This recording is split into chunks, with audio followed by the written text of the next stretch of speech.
प्यारे बच्चों, लिटिल पाठशाला में आप सभी का बहुत बहुत स्वागत है। तो आज हम 8 गेट अभ्यास पुस्तिका भाषा भारती कक्षा 8 का पाठ 11 हल करने वाले हैं, गिरधर की कुंडलियाँ। ओके, गिरधर की कुंडलियाँ तो आपने पढ़ा ही होगा। अब हम 8 ग्रेड को फिल करते हैं। कुंडलियाँ छंद बनाता है दोहा और रोला से। अनुस्वार युक्त सही वर्तनी वाला शब्द है हंस। व्यवहार में विनम्रता कैसे आती है? मीठी बाड़ी से। कोयल में कौन सी विशेषता नहीं होती है? ककर्षता। दिए गए छंद के प्रत्येक चरण में मात्राओं की गणना संख्या क्या होगी? तो आपको ये पढ़ना है और इसमें क्या होगी? 16 और 16, यानी ये हमारी छंद की मात्राएं होंगी। अब आ जाते हैं हम खाली स्थान या रिक्त स्थानों की पूर्ति कीजिए।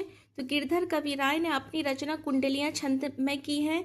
कदम्ब शब्द में प्रयुक्त पंचम वर्ण माँ है। सपना का बहुवचन रूप सपनों होगा। गिरधर कविराय ने दौलत को बहता जल कहा है। शब्द सुने सब कोई पद में प्रयुक्त अलंकार अनुप्रास है।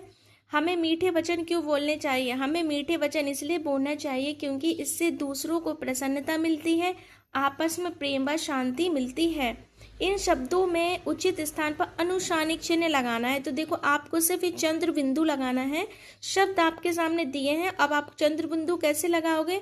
जैसे ये चाँद लिखा है तो चंद्र बिंदु जब हम लगाएंगे तो चांद हो जाएगा। चांद, कुआं, पहुंच, आंचल और नदियां। ओके, गुण के गाहक सहस नर पंक्ति का क्या आशय है? इस पंक्ति का आशय यह है कि समाज में केवल गुणों यानी व्यक्ति गुणों का ही कद होता है। गुणों को चाहने वाले और उन गुणों का सम्मान करें।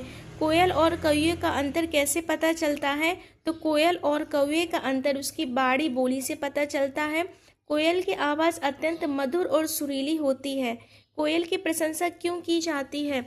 कोयल की प्रशंसा उसकी अत्यधिक मधुर और सुरीली कुहू कुहू बाड़ी के कारण की जाती है। वह अपनी मीठी बोली से सभी के कानों को आनंदित करती है। कुंडलियां छंद की क्या विशेषता है? यह दोहा और रोला के मेल से बनता है। इसमें शुरुआत के 2 चरण दोहा के और 4 चरण रोला के होते हैं। इसका पहला और आखिरी शब्द एक समान होता है। आपको अचानक बहुत सारा धन मिल जाए तो आप कैसा व्यवहार करेंगे? हम शांत और विनम्र रहेंगे, घमंड अहंकार बिल्कुल नहीं करेंगे और धन का उपयोग सही तथा परोपकार कार्यों में करेंगे।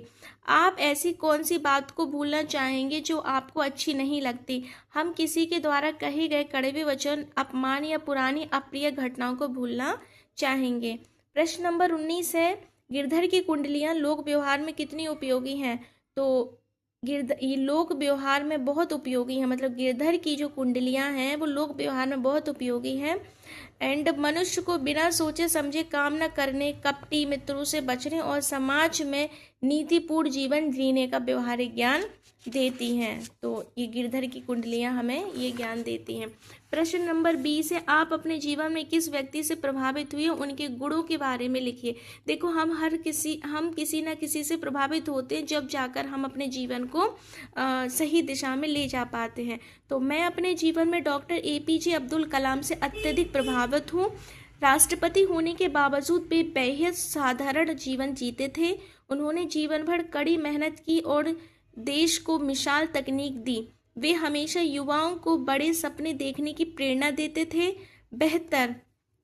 वे हर व्यक्ति से बहुत विनम्रता और प्रेम से मिलते थे। हमारा पाठ हुआ समाप्त। अब हम मिलेंगे नेक्स्ट चैप्टर में। जब तक के लिए धन्यवाद।